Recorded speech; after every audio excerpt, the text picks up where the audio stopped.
lundi 15 juillet 2024, apparition du Christ Jésus glorifié à Luanda, Angola, Afrique, où voyant frère Elias del Sagrado Corazón de Jesús, pour l'appel sacré du 20 juillet. Au nom du Père, du Fils et du Saint-Esprit. Amen.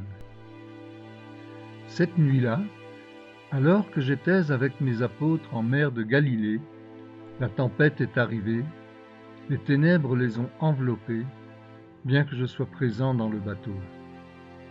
Tout semblait devoir se précipiter, jusqu'à ce qu'ils invoquent le Seigneur, car leur crainte était très grande et leur foi était mise à l'épreuve devant la présence du Seigneur. Et même après tout ce que je leur ai enseigné, ils ont vécu leur épreuve spirituelle à ce moment-là, ce que le monde vit aujourd'hui. C'est l'épreuve spirituelle à laquelle chacun est confronté pour comprendre en lui-même la force de sa foi et de sa confiance en Dieu.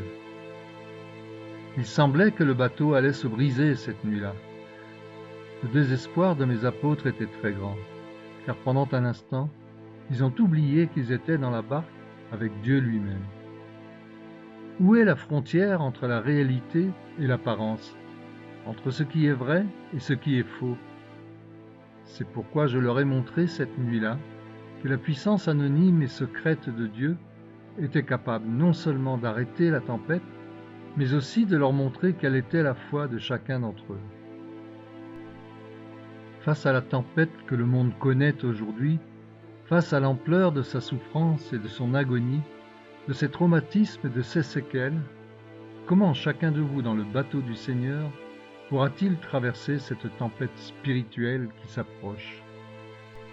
Rappelez-vous que je vous ai enseigné, au sommet du mont des Béatitudes, à prier le Père Céleste et à lui remettre en toute confiance tout ce qui vous arrive ou tout ce que vous vivez.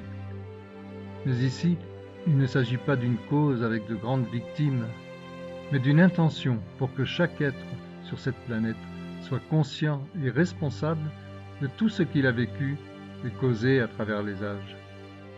Aujourd'hui, le roi d'Afrique est ici, avec sa souveraine et humble majesté, pour donner à chacun de ses fils d'Afrique le trésor du reliquaire de mon cœur, dans sa forme spirituelle et divine, afin que vous puissiez confier vos êtres au cœur de Jésus et savoir qu'au-delà de tout, il n'y a rien de plus grand que mon amour.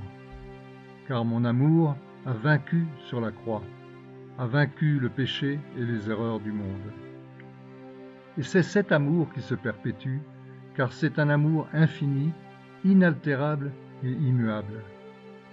C'est un amour universel qui vient fortifier les âmes qui le cherchent, les cœurs qui entrent en communion par le saint sacrement de l'autel avec mon Sacré-Cœur. Le temps de la captivité touche à sa fin, l'ordre a été donné à l'univers entier. Et à travers les armées d'anges et d'archanges, les entraves seront dissoutes, les chaînes seront brisées et les âmes seront libérées afin que, renouvelées par la foi et l'espérance, elles puissent préparer joyeusement le retour du Christ sur terre, le retour du Seigneur qui est annoncé aujourd'hui à travers les voix et les prières des plus pauvres et des plus simples dans toute mon Afrique bien-aimée.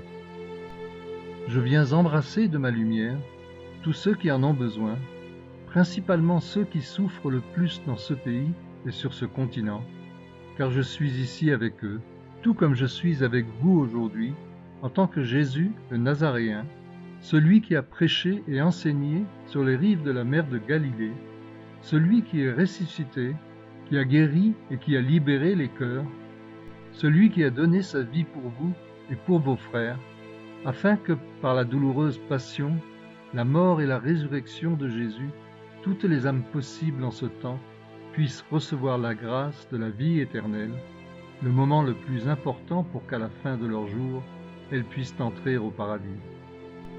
Tout comme celui qui est entré au paradis, qui, crucifié à côté de moi sur le calvaire, a pu reconnaître le visage du Seigneur qu'il a redimé pour toujours et l'a fait entrer dans le royaume des cieux, bien qu'il ait été un grand pécheur. Mais ici, Je ne viens pas vous indiquer les défauts, mais les dons et les vertus, le pouvoir de la parole, qui par la voix et le chant peut exprimer à la terre et à l'univers l'adoration sacrée du Seigneur, non seulement sous la forme lumineuse de l'Eucharistie, mais aussi à travers chaque monde intérieur et chaque cœur qui vit en moi et pour moi. Je viens faire de l'Afrique, à travers l'œuvre caritative de Sainte Élisabeth, ma nouvelle semence de lumière pour le monde. Car là où il n'y a apparemment rien de matériel ou d'humain, de digne ou de sublime, le Seigneur dans son retour révélera la richesse spirituelle qui a été donnée au cœur de l'Afrique. La richesse spirituelle que l'on a tenté d'enterrer et de marginaliser, ou même d'abolir. La richesse spirituelle qui se lèvera comme un soleil à l'horizon, comme une fleur qui s'ouvre aux rayons du soleil pour montrer sa beauté et sa dévotion les plus profondes. Telles sont les âmes humbles de l'Afrique, que de valeurs importantes ignorées et marginalisées par le monde, que d'âmes incarnées ici et qui ont tellement souffert, tellement comme leur Maître et Seigneur a souffert sur la croix. Mais de l'apparente défaite naît la force de la victoire, fondée sur l'amour authentique qui ressuscite la vie dans les cœurs, qui malgré tout, et même les conséquences, font confiance au Seigneur. Que les promesses du Christ à l'Afrique commencent à se réaliser en ce jour. L'humanité a un besoin urgent de connaître la dignité spirituelle qui l'habite et les mondes précieux, intérieurs et sublimes qui existent dans chaque âme et dans chaque cœur. Puissent les yeux du monde s'ouvrir pour sortir de l'aveuglement et reconnaître l'univers spirituel qui habite et demeure en Afrique. C'est la foi de ce peuple, honoré et aimé par moi, qui soutient aujourd'hui le monde entier et empêche les guerres douloureuses et graves de s'aggraver dans l'humanité et les nations. C'est pourquoi Dieu s'est fait humble et pauvre dans une crèche, et c'est ainsi qu'il se fera humble et pauvre à nouveau, manifestant sa puissance à travers les cœurs simples de ceux qui vivent perpétuellement dans la foi. L'appel de mon cœur au monde entier se reflète dans ce miroir sacré d'eau, dans ma Galilée africaine, terre fertile pour les graines de Dieu qui seront semées dans les temps à venir. Car en Afrique jaillira une source de grâce et de miracles inexplicables, comme l'a fait notre Sainte Mère à Kibeho, au Rwanda.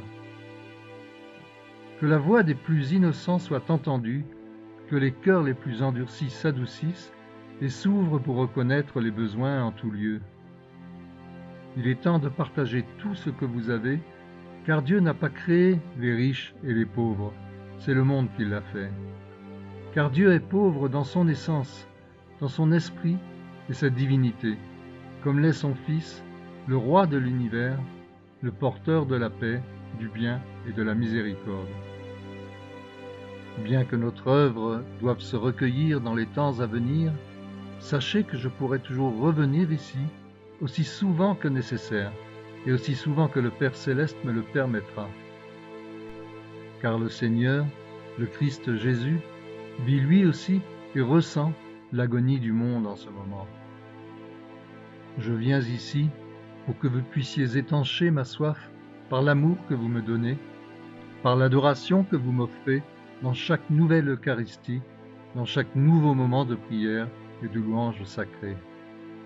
Sentez l'étreinte des cieux et de toutes ces demeures, que le temps de la rédemption s'accomplisse, que la paix s'établisse et que beaucoup d'autres ressuscitent comme Lazare. Je vous remercie pour votre bien et votre charité, que ces dons soient multipliés pour le monde entier. Je vous donne ma bénédiction et vous rappelle que le Seigneur vient chercher sa demeure dans les cœurs de l'Afrique pour qu'il puisse s'y reposer, tout comme vous pouvez vous reposer en moi quand vous en aurez besoin.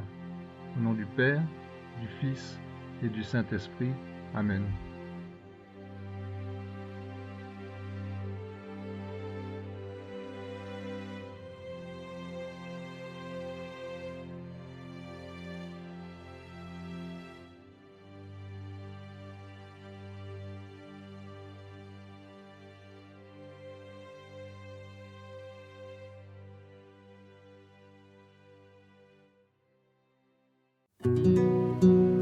chaîne Telegram Suivons les messagers divins. Accédez à d'autres messages du Christ, de la Vierge Marie et de Saint Joseph, tous publiés sur le site www.mensajerosdivinos.org/fr.